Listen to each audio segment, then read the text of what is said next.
What's up, CATRP crew? We have a special episode today. It's very different. This is kind of a podcast-style interview, which I'm excited about for you guys to see. We filmed it a little while back. It's Brendon. He's local to me, young kid that actually met Thane organically and was like, Thane, I watched your channel, and told him about his business. We connected. He came to the game bar, and we sat down for this interview because he reminds me of my young self. This dude is incredibly business savvy. It's been great to get to know him and his dad. They're amazing people. The way that he's grown his business is inspiring and amazing, and I want you guys to see him. He goes by Games Electronics R Us on eBay and YouTube. He actually has a YouTube channel that he's working on growing. So check it out. Let him know that I sent you. He's doing incredible stuff. But let's roll into that interview. All right, what up, CATRP crew? We have a very special guest today. So this is Brendon, who I literally just met today, but I've heard so much about you through the grapevine. You're in my area, and I've got some connections that actually go to my church that you're family of. Yeah. And they told me about you, and Thane met you a couple weeks ago, brought you to the game barn, and also filled me in and said, dude, this is like a mini version of you. You got to have him out. Try to be. So, and I think what he meant by that is you're pretty young. So how old are you? I'm 20 right now, yeah. 20 years old, and you are selling on eBay and absolutely killing it by my understanding. And I want to dive in because you're only a couple years out of high school, and you have a thriving business right now. So I'm very intrigued at how you did that at such a young age. And I just want to pick your brain and dive in. Yeah, for sure. Let's get to it. What prompted you to start reselling? For me, it was, I just started out, kind of just collecting games, just like a lot of people out there. And I just started kind of accumulating, 2 Mario Karts, 2, the common kind of doubles that you'd get. And I'm like, why do I have these? I'm only going to play one of them. So I decided, my mom, I believe, suggested that. She's like, oh, you should list those on eBay and, get some money for them. You could put them towards other games or whatever. So I'm like, okay. So I listed them, and they sold, pretty quick. And I was like, oh my God, that's awesome. Because I wasn't, making any money at the time. So it was crazy just to be able to get $20. That was huge. So yeah, that's really how I started out, just collecting games and selling what I don't need. So how old were you the first thing you sold on eBay? Do you remember? I believe I was around like 14. That's insane. Yeah. I love it. So yeah, similar boat to me. It's actually a very striking similarity there with just kind of using it to fund the collection, fund the hobby. Have you always been a collector? Oh yeah, my whole life I've collected various things, like since I was 5 years old. Probably I've always been collecting. I absolutely love it. I don't ever see me not collecting something. That's awesome.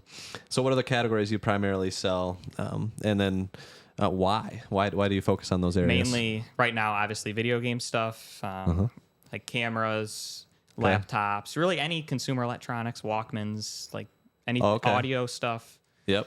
And I sell that stuff mainly just because that's what I enjoy collecting and what I love messing with and tinkering with. And yeah, it's just what I'm interested in pretty much. This is what you do full time? Yeah. Yep. I've never even had a regular job. This has literally always been it. That's fantastic. What were your sales last year, and what are your projected sales this year? So my sales last year gross I got 167,000. Wow. And this year, if I have a good Q4, I'm projected to hit around 200,000. I'm on pace for that. So if I'm hearing that right, you were 19 years old and you did $167,000 in sales on eBay. Yeah. And projecting 20,000 at 20 years old, or 200,000 at 20 years old. That's insane. Yeah. I was not to that point at that age. So I'm very excited for what the future holds for you. Thank you. But I'm curious, how do your friends see your job? Do they wonder? Do they question? Do they ask when you're going to get a real job? Yeah, I mean, it was mainly like right when I got out of high school, a lot of family members were kind of maybe a little skeptical of it. Yep. Because they're like, oh, you're not, going to college and doing all this. And I was like, no, I don't know. They just were kind of skeptical of it. But I just kind of explained to them and basically proved to them that it can be done. And just, and now everyone just really respects it. And it's just really cool with it. So they've kind of seen the reality of the numbers, and the numbers don't lie. I just basically proved to them that it's a lot of work, and it's not it is a real job. Yeah, it absolutely is a real job. You've shown me a little bit of your setup and stuff, and yeah, there's a lot to this that people don't understand, but still to this day, for me, and I enjoy the skepticism. It's fun. Yeah, for sure, be different. And, yeah, like we're different, and this is becoming more normalized, but there's a lot of people that don't really understand it. And usually when I tell them what they do, they say, okay, cool. What does your wife do? I'm like, well, she gets to stay home with our kids. We're very blessed. And it's just a really cool thing to be able to go out picking and have a real business. And that's super cool that you're doing that. Your dad is here with you today. Yeah. So how have your parents been involved with your reselling journey? So as I said before, my mom kind of helped me kind of, list my first thing and, just kind of figure all that stuff out because she's sold stuff on eBay in the past just casually. Yep. Just stuff we didn't need. And my dad's he's really loved the thrill of the hunt, and he's also likes collecting all the same stuff that I do. So he's also very interested in it. And nice. Yeah, he just likes to really be along for the journey. And yeah, it's fun thing for us to do. It's fantastic. Sounds like your dad kind of played the role that my grandma did. I mean, she's the original hustler. She's the one that always took me sailing. Yeah, that's exactly, yeah. That's awesome. Which, a lot of good memories and a lot of good times. Yeah, for sure. Doing I that. love So it. that's super cool. I want to talk about sourcing because that's such a huge part of this business that so many people struggle with. And people in the Discord, viewers, and you guys that are watching this, probably a lot of you relate to this. It can be hard. It can be, especially in the winter. Sure. 100%. So I want to talk about how you've been able to build this up, especially with a limited amount of time. You've really grown this thing fast. So what are your strategies for sourcing? Let's talk about first what level that you're on. So there's 5 levels of sourcing. We've done a video on that. Level 1 is garage sales and thrift stores where capital may be a factor, so a low amount of money. Yeah. Level 2, pawn shops and retail arbitrage, local auctions, storage units, flea markets might fall into this as well. Level 3 is pursuing collection buys and store buyouts in your area, and capital has become less of a factor on this level. Level 4, sourcing online to save time, mainly eBay, Shop Goodwill, stuff like that, and it allows for scaling at a higher degree. Level 5 is where collections come to you from around the country and even the world, and then store buyout opportunities also come to you. So with that in mind, which level do you think you're kind of on? I would say I'm primarily level 3, maybe slowly creeping into level 4, but yeah, mainly level 3, I would say. If you become elite at level 1 and level 2, you can do this full time, but you kind of got to be elite. You got to be just killing it at garage sales and local things. Mm-hmm. So really, I think it's a very smart goal, and one that you've achieved is getting to level 3. Which that's the level where full-time really, really becomes possible and where this can become a very serious business. Yeah. So you were talking about a couple years ago, you made one of your first massive purchases, actually very close to my area. Yeah. So shout out to you for the hustle. My theory behind a lot of level 3 is that you've had to do level 1 and 2 at a high level for a period of time to where you've made connections along the way. Yeah. And you've got people that understand that you've got capital, you have resources, and that you're interested in being fair with them and buying collections. You've bought a lot of collections and done a lot of things. So how have you made those connections? And then tell me about that amazing buy that you got not too far from me. I think one of the main ways I've made connections, a lot of them are, funnily enough, from our local flea market. It's just walking around and just being nice and friendly to people and just being nice to people pretty much. I mean, and just paying fair. Like if someone you're going to see again has some game stuff, pay up for it, be nice to them, and maybe they'll come back again with more stuff. And that's really made a big difference especially this last year. It's just making lots of friends and that are willing to hook me up with a good deal. That's huge. So you're spending time just about every week at this flea market. So people are starting to know you. Like, okay, Brendan's bringing some cash. He's ready to rock and roll. I know that I can sell. I think one important thing is having that cash ready to go. Yeah. And they know that you're not going to say no very often.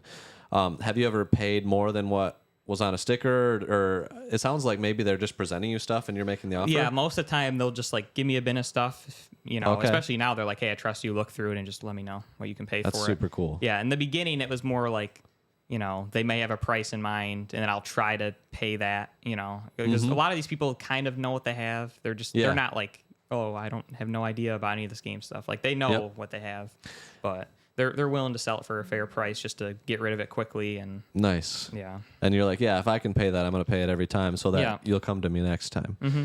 That's absolutely huge. So, you're rocking level 1 and 2 of sourcing there, and you're working your way up to, you've made a 5-figure deal, not too far from here. So tell me about that collection and how that came to be, and how that changed your business, if it did. Yeah, it really did. That collection, it was right after I graduated high school, maybe a month or two after. And oh, wow.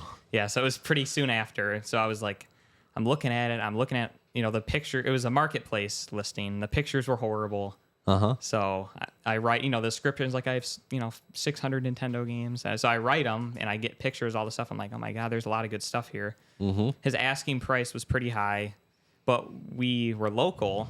We were staying at our cottage at the time, and we were maybe 10 minutes from the guy's house. Oh, okay. So we're like, let's just go look at it, maybe make an offer. So I went and, looked through it, and I really liked a lot of the stuff that he had, and it seemed like maybe we could make a deal. He was a really nice guy. And yeah. So I ended up buying that lot from him, and it really taught me a lot about like how to do things, more efficiently. Cause when you're dealing with thousands of games and, like 50 systems, So it was a lot more than 600 Nintendo games. Oh yeah. We're talking that was kiosks, just a small portion. Atari Jaguar kiosks that you still have. There was Neo Geo stuff. Oh wow. CDI stuff. So heavies. Yeah, he had every weird system, like Vectrex. Wow. CDI. He actually had this was a Taiwan only system. It's called the Super A-Can. Wow. And I had 2 of them, and there was like only 10 games or something made for it.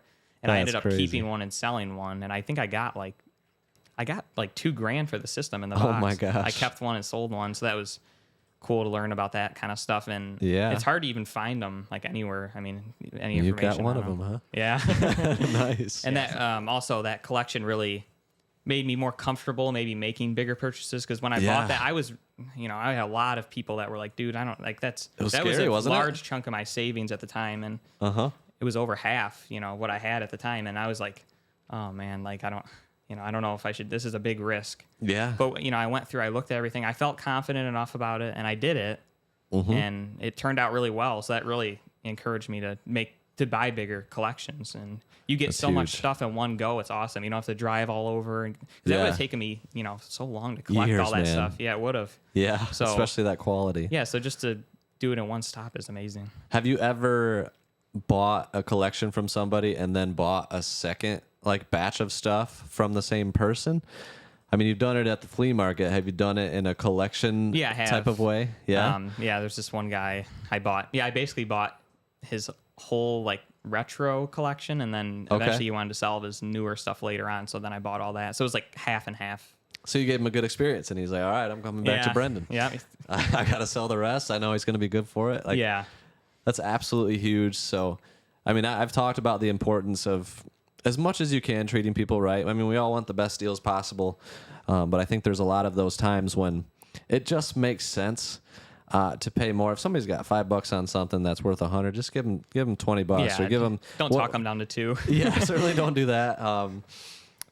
If your goal is to create a business, right? You want to treat people right as much as you can. You want to make those connections. And it sounds like this mindset has been an absolute game changer for you to have a thriving business. A lot of 20-year-olds certainly can't say that they're going to do $200,000 in sales, and the profits for that are going to be considerable on a percentage basis of that. But what are the most challenging aspects of your business currently? What are some of those tough things that you're dealing with? For me, I'd probably say the hardest things in your business are probably, for me, it'd be like time management, I would say. It's just sometimes I'll, be trying to fix something. And I just say, oh, let's try one more thing. And it just keeps going and going. And then it's 10 o'clock at night. And you're like, wait, I'm down here trying to fix an Atari at 10, and it's like, sometimes, I'll overwork myself, or I'll and that's one thing I do probably need to get a little better at. It's just work from here to here and then stop and then just enjoy the rest of the day. Nice. That is one of the biggest challenges especially when it's where you live, Yeah. You can work all the time. You don't have to shut it off. And if you work more, you'll probably make more. So yeah, it is what you put into it, really. 100%. Yeah. It's helped with me to be able to come out here now to the game barn and have that separation. There were times before where, it's like, oh man, we could just go and hang out downstairs and watch a movie, and I can list some stuff while we're hanging out. That's my thing, because all my gaming stuff's right behind that is all this like listing stuff. So sometimes like I'll pause or whatever, just go list a few things and just right. But it's like that is a great thing about having this barn is you are truly like when you're in your house you are completely separated from it. That is a really great thing. 100%. You've been kind of doing this pretty hardcore for it sounds like 2 to 3 years. Yeah. And then it's about 6 years total. So knowing what you know now and what you've learned, 200,000 in projected sales this year, you know what you're talking about. You're absolutely killing it. You're making a sizable income as a young man, and it's incredible. So if you had $10, all right, so $10 cash, and that's all you got to start your business completely over. You still got your smartphone. You still got resources that you have. And you're moving at the speed of cash with no debt, what would be your strategy in that scenario? How would you work that? So for me, I would definitely want to focus on garage sales for sure, because that's where you can get the dollar thing that sells for 50 or whatever. You can get lucky, and so I would really try to focus on things that have go sell-through rates, just for basically a low cost, and also maybe going on Facebook looking for free items. Things on the curb, you go and pick up, a mirror or whatever and sell it for nice $20. You never know. But yeah. That's Okay, basically so what I would try to focusing do. on cheap items on the sourcing end. And you talked about sell-through rate there, which I like. So expand a little bit on how you can discover something with higher sell-through rate. So what you do is you basically just look up the item and like normal, you see how many are listed. And then, so let's say there's 50 listed and you filter to sold. I would hope that there would be at least 50 sold, so that'd be 100% sell-through rate. And if there was 50 listed and 100 sold, then it would be something that would probably sell pretty quickly. How for the sold listings, how many days does eBay show now? Do you know? 90. It's 90? I believe, yeah. That sounds right. So 100% sell-through rate in 90 days, 50 listed, 50 sold of that particular item. It may not be exact because there'll be a couple different ones in there listed, but that is a really, really smart thing, especially when your capital is very limited. You're kind of hovering in that level 1 of sourcing at garage sales and stuff. So on the listing end, so you've listed, you've started your eBay store, your first item sells, and you start to get a little bit more capital. At that point, you understand how this business works. There's some challenges that you'll have to overcome starting over. But how long do you think it would take you to get $5,000 in profit in the bank, and maybe even enough stuff to be able to fully run an eBay business, like a light box, a computer, a printer, a thermal printer, or whatever? Yeah. How long do you think it would take you to do that? I would think I would be able to do it in a few months. I would say is pretty reasonable. This guy's like, okay, respect the hustle. Yeah. That's incredible. Let's talk about your top 3 bread and butter items that you go to constantly. These are things you're always looking for that are going to make you good money, almost guaranteed. Yeah. What do you got? So for me, I would say most of the Texas Instrument graphing calculators, like TI-84 Plus, 80, all those all ones. Day. So those, they just sell right away. And another one would be like the common Wii games, so like Wii Sports Resort, Mario Kart Wii, all those kind of ones. And Guitar Hero guitars, or dongles or whatever. That stuff's insane. Okay. It's just, you get it just sells right away. So yeah, I've noticed at garage sales, like, and that stuff sits Guitar too, Hero the stuff guitars. sits, man. It really does. And the dongles are just nuts. Even if you don't want to mess with the guitar, people buy the dongles. What was the last dongle? What's the best, most expensive dongle that you've sold? I mean, mainly like the PS3 ones are always like, they'll sell all day long for $70. The PS3 ones. All day. That little Les Paul triangular. Yeah, the one that looks like a guitar pick. Yeah. Receiver guitar pick. That thing is just, it's crazy. And so many people still to this day don't know about it. calculators all day long. I think a lot of people know about these, but they last at garage sales and flea markets. They do, yeah. Which is fascinating to me, even for $5, and they sell for $30-$40 used. Yeah. Even more in the 84 plus case. And you also mentioned earlier, we were talking about like cameras. So cameras are crazy. Cameras are crazy. So many people don't know about these. But even those old point and shoot cameras with the built-in lens, you're telling me you just found one at Goodwill. What's the story behind that? It was just some like fine pics, some 2 megapixel camera. I bought it for $2 and it sold for 35 within, I don't know, 8 hours or so. It was just like, it's weird. It's just like the early 2000s, like little cameras. It just, I don't know who's buying them, but people are. So did you charge shipping on that? No, that was free shipping. Okay. So even after your $2 buy cost, you're getting net after fees about what, $25 in profit? Yeah, seems reasonable. $25 in profit, shipping it out, no problem. And these things are lasting they're at Goodwills all the time. Yeah, they just sit around. Thrift stores. So look in the point and shoot section. You're talking Olympus, Pentax, those are big ones. Nikon, Canon. Yeah. Those are the ones you really want. But even these Fujifilm Fine Pix 2 megapixels can sell for $35. Yeah, they can. It's crazy. If you could give your past self one piece of advice before starting reselling, what would it be? I would say to branch out more in the beginning, like try to buy different, like in the beginning, I wasn't buying the cameras and like I was one of those people that were passing them up. And so like, don't just buy video games, like maybe try to diversify a little more. Yeah. But I do recommend, like, if you're into electronics, maybe kind of stick with other similar related things, if that makes sense. That makes total sense. Yeah. Can't imagine how many garage sales, you've been to and I've been to where we passed on these glorious items. Yeah, right? there's so many. Yeah. It's crazy to think about with how much stuff one can buy now in different categories. So how do you initially learn about those? I like how you said related things. So if you like video games, it's electronics. So you're sticking in that realm of electronics, even if you just stick there. Yeah. How do you learn and target different things while you're out in the field, while you're out at the sale, at the flea market? How do you find those things? I mean, really just, well, one way is just watching people like Chase and just, know, seeing things that other people are buying and just straight up just looking things up, just type in the model numbers, just, maybe you might not think it could be worth something, but, no harm in looking. And that's so true. Just kind of check it out, I guess. Yeah. And I remember spending hours and hours at game stores just looking stuff up. Yeah. Scan every game and just looking up all the old games, just taking time and remembering what you bought. But the other thing that I would say, and you probably noticed this too, is that you're at flea markets. It's like people are hounding one area or they're buying all these types of things all the time, and just take note of like, okay, those are whatever power tools or whatever softball bat or for sure. Just see what other people in the same, field are doing, really. I mean, just see what other resellers are buying, and they must be buying them for a reason. 100%. Yeah. And I always say learn the low-hanging fruit in as many categories as you can. Yeah, for sure. And maybe not learn every detail, but if you can know low-hanging fruit, you can at least get the best of the best, which Pokemon cards for you is next. Yeah, we're going to get there with Pokemon cards. Yeah. I'll teach you some of the low-hanging fruit, and I want to hear a good Pokemon card story next time you're on. Okay.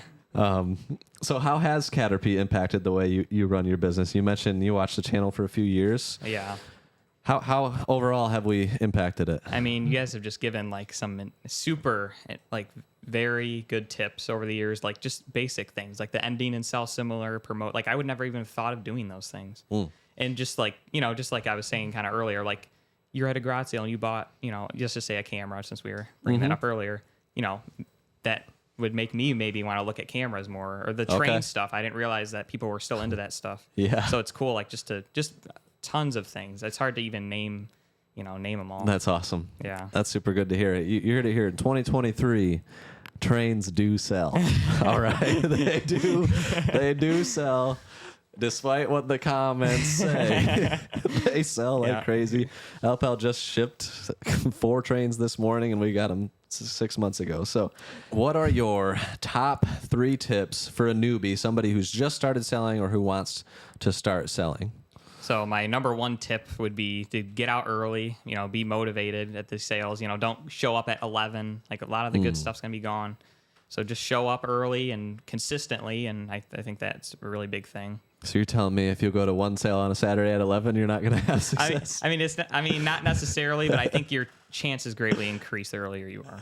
Yeah, that was a very political, nice way of saying that. Yeah. I like it. All right, so that's number one. So number two would probably be, I would say start off, like, have low expenses in the beginning. Don't say, I'm going to be a reseller. I'm buying, $5,000 disc resurfacer. I'm buying a photo. I'm buying all this stuff. Good. Like me, like I listed my stuff on the ground with my iPhone 7 for like the first couple years, Heck yeah. and I did well doing that. So it's like you don't there's certain things that you should buy early. Like I think a thermal printer is one of those things. Like I wasted so much money on ink cartridges. I wish I would have went back in time and got that sooner.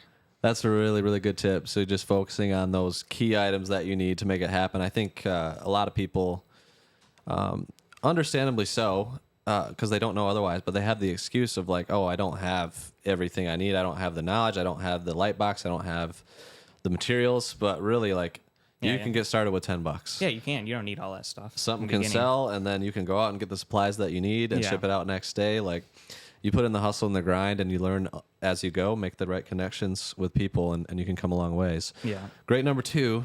What's number three? And my number three would probably be just try to sell things that you're very interested in. Oh, okay. Like I think that is a huge thing. Things you're passionate about. Like I really like video game, like the old game stuff. So for me, it was 100%. exciting, to buy a ton of that stuff and then sell it. Just almost like satisfying in a way. Like.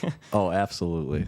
Yeah. So I just think that's a really important thing. It is so hard to sell stuff and to source for stuff that you just don't care about. Yeah, it really is. Yeah, I mean, you've been doing this. I mean, for 6 years is a long time. A lot of people will start and end before that time period runs out, and it's been 20 plus years for me. So it's like having stuff, like for me, it's Pokemon and video games and stuff that is just so much fun to constantly deal with and to handle. Yeah. It brings you life. So I completely agree. And this is the reason that I haven't dove into like jeans and all this weird stuff. I don't care about that it's stuff, like, that's great, but it's not really for me. And I'll leave it for somebody else that has passion about that. And the last question, the burning question that we have, you get 3 fast food items for the rest of your life. Can't have anything else. What are those 3 items? Well, first off, it's got to be Little Caesars cheese pizza. Cheese pizza. Cheese, no pep. No okay. pepperoni. All right. McDonald's fries. I'd say hot and fresh, extra salty. That's an essential. And, okay. I would say maybe just a soft shell taco from Taco Bell. Classic. Yeah. Got the protein in there. Yeah. It's a good call. Got to have some protein. I think you've done a lot of things right. Keep up the hustle, and we'll be seeing you around. Yeah, thanks so much. Yeah, thanks for being on. Yeah, for sure. Hope to see you again soon. Absolutely. Guys, let us know if you like this format for a video. We've toyed around with the idea of doing like a, business type podcast. But to be frank with you guys, we would need to have a lot of interest in that because it would take a lot of work and a lot of energy on our end. So if you're interested, it would help us a ton if you can let us know down below what you're interested, maybe if you liked this one, why you liked it. If not, let us know that too. That would be very helpful. Other topics they would like to see. Yeah, also other topics. That's a good point, Sky. And we'll see you guys on the next one.